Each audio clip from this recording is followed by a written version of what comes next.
Howard French, Born in Blackness, Africa, Africans, and the Making of the Modern World, 1471 to the Second World War. Part 1, The Discovery of Africa. Gold was not only the engine of the economy, but beyond all social activities of civilization itself. Fernand Braudel, Monnaies et Civilisations. Chapter 1, The Crackling Surface. By 1995, visiting Djenne, a small and seemingly time-forgotten city in the southwest of Mali, had nearly become a pilgrimage for me. I'd first gone there 15 years earlier as a backpacking college student with my younger brother in tow, to see the city's great spired mosque, famous for being the largest adobe building in the world. When I had returned this time as a correspondent for the New York Times, what had drawn me was excavation work then underway on what was still reputed to be the oldest known city in Africa outside of Egypt. It was also, and indeed remains, the most recently discovered example anywhere in the world of a major ancient urban civilization. My memories of the visit are still powerfully bound up in sounds. Starting at dusk each night, the noise that filled the air over the dusty floodplain was more insistent even than the loud chorus of crickets. Looters, most of them peasants armed with hoes and pickaxes, could be discerned in the shadows, flailing at the dry earth, hoping to prize away from it whatever kind of artifact they could find. By then, intact burial urns or unbroken sculpture, both quite rare, fetched many thousands of dollars on the frothy European black market that supplied unscrupulous collectors and even museums with African art.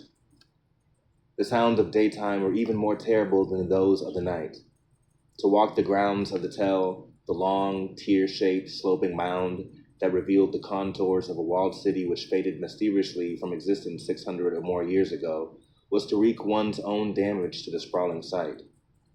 Each and every footfall brought a sharp, crunching reminder of this, as the already fragmented potherds that densely littered the brown earth broke into ever smaller pieces. Djenne, or ancient Djenne, spoke to life roughly 250 years before the birth of Christ, on a floodplain near the banks of the Bani River, not far from where it joins the course of one of the continent's greatest rivers, the Niger, on its long, trundling arc through West Africa. In its early phases of growth, the city counted more than 15,000 residents, many of whom lived inside a high 1.3-mile-long wall that was 12 feet thick at its base. Another 30,000 or so people lived in related urban clusters nearby. Early in the Christian era, an aggregate population like this would have placed ancient Djenne among the ranks of world-class cities. There were bigger urban centers in China and in a few other places, to be sure, but not very many. The public has long been conditioned to believe that Africa has little pre-modern history, or at least little of it that matters to the big picture of our modern world. As Western thinkers and politicians from Hegel down to the former French president Nicolas Sarkozy have argued from the dawn of time to the very recent past, African societies have lived, as it were, altogether outside of history. Accordingly, it has long been believed that people in sub-Saharan Africa were spurred to urbanize only by contact with Arabs, beginning sometime late in the first millennium. Following on this idea, the prevailing view had long held that it was only in contact with Europe, which would come centuries later, that dragged what is fancied as Black Africa out of its supposed isolation and connected it to the big currents of change that began sweeping the rest of the world in the late Middle Ages. The problematic idea of something called Black Africa is a convention so deeply embedded in our culture that it is hard to avoid, never mind overcome. As it is most often used, it is roughly coterminous with the notion that a large part of the continent is composed of senselessly warring tribes who are without literacy or history, views that this book confronts head-on. As a term, Black Africa also strongly overstates racial distinctions between societies located on either side of the Sahara Desert, overlooking their heterogeneity. Djenne is the most prominent of many ancient cities in Africa that give the lie to this. It had urbanized hundreds of years before Arabs first swept into North Africa in the 7th century, never mind the arrival a century or two after that of Arab-speaking travelers on the western reaches of the broad band of semi-arid land that stretches just south of the Sahara from Ethiopia to the Atlantic, a region known as the Sudan. Djenne thrived by trading fish, grains, and copper and other metals with places hundreds of miles distant, like the surviving cities of Timbuktu and Gao.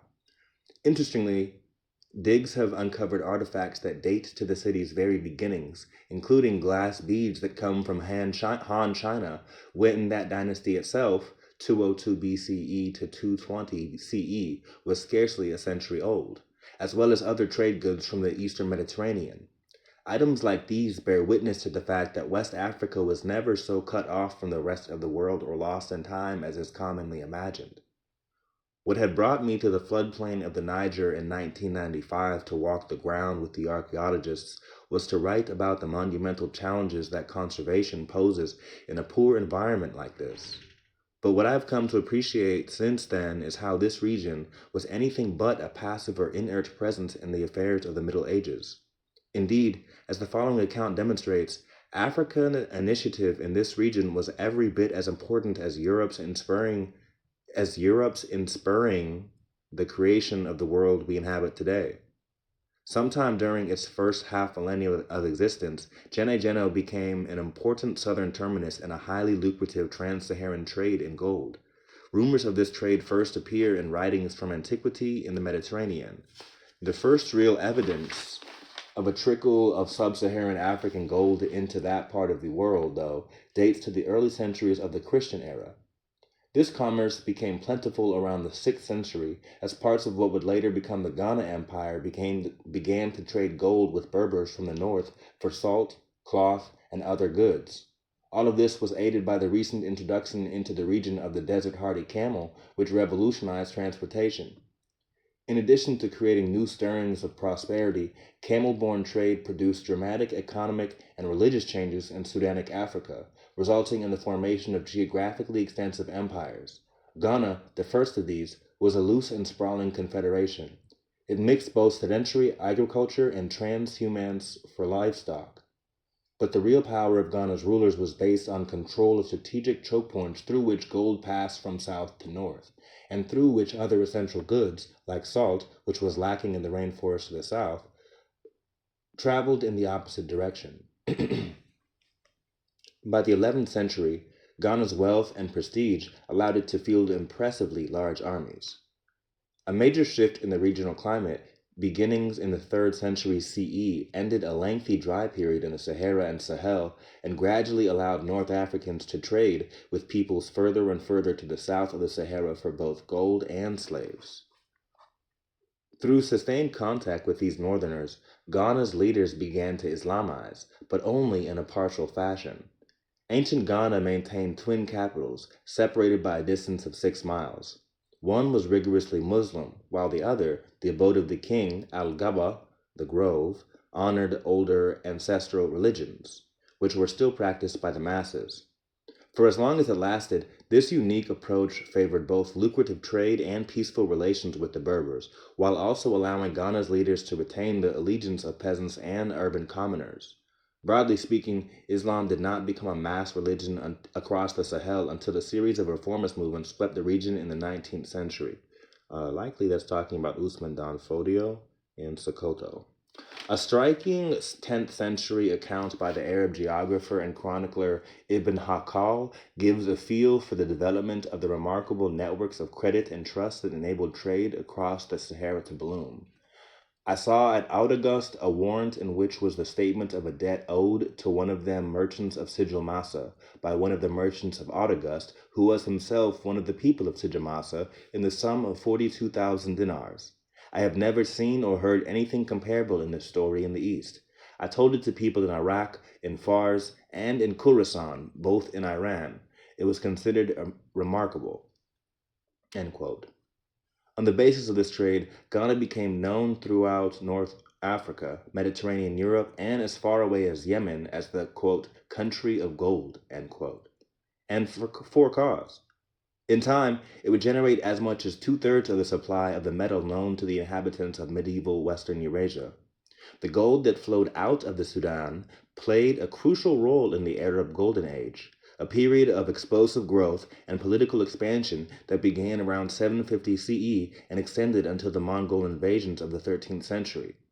As a result of this trade in the precious metal, the hard currency of the Arab world, the gold dinar, became prized everywhere it circulated.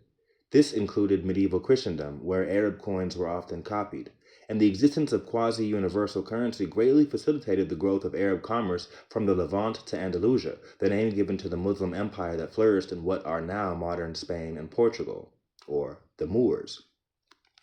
The question before us is why, beginning in the first half of the 15th century, did Europeans, led principally by the Portuguese, begin to mount a determined push for trade opportunities and political relations with what had previously been regarded as impossibly remote and inaccessible regions of Africa? What drove them to overcome their long-standing fears and superstitions to do so? Obscure though it may be to contemporary readers, little-known Djenne constitutes an important piece of this story. Early centers of urbanization like this one, city-states in effect, became swept up in a process of empire formation in a part of Africa that would soon become as outward-looking as Portugal or Spain, only long before the oceanic exploration of the Iberians. In fact, the most famous of these Sudanic empires, Mali, which succeeded Ghana in the 13th century and gave the present-day country its name, was ruled at the turn of the 14th century by an emperor named Abu Bakr II, whose personal obsession was reaching the western limits of the Atlantic Ocean by boat. This was more than a century and a half before Columbus set out for the New World from Andalusia. Although the surviving documentary record of Abu Bakr II is frustratingly scant, there can be no doubt as to his existence, nor any reason not to credit his fixation on maritime discovery. This is because his much more famous successor, Mansā Musā, gave the governor of Cairo a detailed account of Abu Bakr's life and attempts at oceanic discovery during a pilgrimage to Mecca in 1324-1325, which was recorded contemporaneously. Quote, "The ruler who preceded me did not believe that it was impossible to reach the extremity of the ocean that encircles the earth, and wanted to reach that end, and obstinately persisted in the design. So he equipped 200 boats full of men, as many others full of gold, water, and victuals sufficient enough for several years. He ordered the chief admiral not to return until they had reached the extremity of the ocean, or if they had exhausted the provisions and the water. They set out. Their absence extended over a long period, and at last only one boat returned. On questioning, the captain said, 'Prince, we have navigated for a long time, until we saw in the midst of the ocean as if a big river was flowing violently. My boat was the last one. Others were ahead of me. As soon as any of them reached this place, it drowned in the whirlpool and never came out. I sailed backwards to escape this current.' But the Sultan would not believe him. He ordered 2,000 boats to be equipped for him and for his men, and 1,000 more for water and victuals. Then he conferred on me the regency during his absence, and departed with his men on the ocean trip, never to return, nor to give a sign of life." End quote. This is all Mansā's testimony. How could so few people be aware of something like this today? One might reasonably enough ask. To be sure, an important part of the explanation lies in the near total lack of further documentary or archaeological evidence beyond the details presented here. But that is not all. Of equal importance is the fact that our understanding of the world still comes down to us in many cases as hagiography. This is combined with an often deliberate and pervasive neglect and erasure of the role of Africa and of Africans in the creation of a modern Atlantic world. This cultural bias, if not eradication, has dulled our senses to matters of both provable fact and tantalizing possibility, helping ensure that the postulated ocean ventures of Abu Bakr are ever so rarely mentioned at all, much less taught. To be fair, certain important details do not jibe. If they existed, these ships, for one, would most likely have been something more akin to large dugouts, and almost certainly not sailing vessels with tall masts, since the craft of shipbuilding seems never to have been developed indigenously in West Africa. The number of boats is another question. One must understand, though, how common it was in antiquity in many cultures for a round number like 1,000 to be used metaphorically, i.e., simply as a stand-in for a great many rather than literally. Perhaps the most intriguing question, but one that will probably forever remain unsolved, is what underlaid Abu Bakr's theory of the world.